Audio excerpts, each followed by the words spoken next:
We had one of our viewers, Patrick, and he was wondering, where does self-doubt come in when it comes to screenwriting? We always hear about the lonely screenwriters.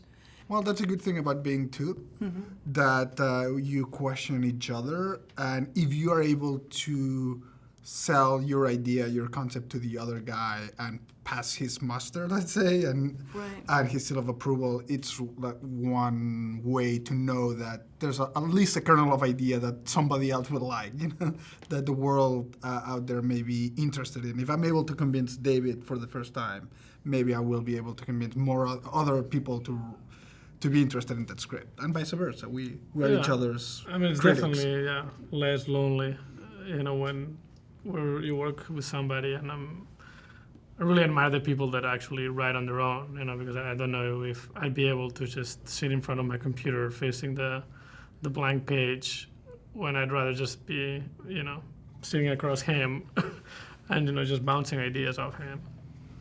How do you two know when you have a good film idea? I mean, I'm sure the two of you come up with ideas all the time, you're always thinking about it, but how do you know that this is something that's actually workable? Do you ever know? I think that when you start throwing stones at it and seeing if it holds up or if it breaks down, and I think that's when you know if it's gonna work or not. You have to try to poke holes at it and see if after that the idea still holds up. I think that's how you know that can be a movie, because there's a lot of problem solving that goes into actually writing a movie. And time as well, just the passage of time. If after a year you're still in love with the story, it's always a good sign.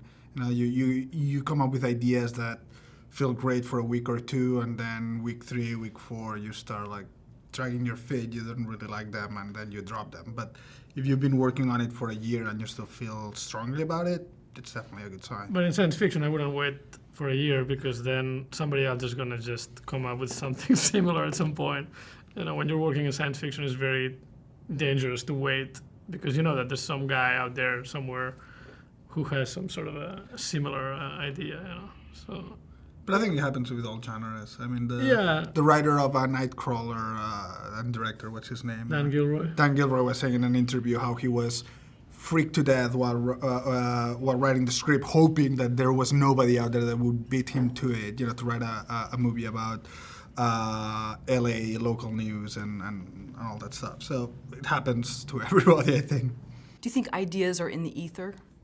Yeah, I mean, I think that they're everywhere, and sometimes you write a movie and then you make the mistake of going online and reading the message boards, and that's where everybody's ripping you a new one, and they are all saying, yeah, this was stolen from this Japanese manga from the 80s, or this was stolen from this episode of Tales from the Crypt, and you're like, I've never read or seen any of these things, and it's just that a lot of people gravitate towards similar concepts because they're universal concepts that are appealing to writers, and I think are appealing to audiences too.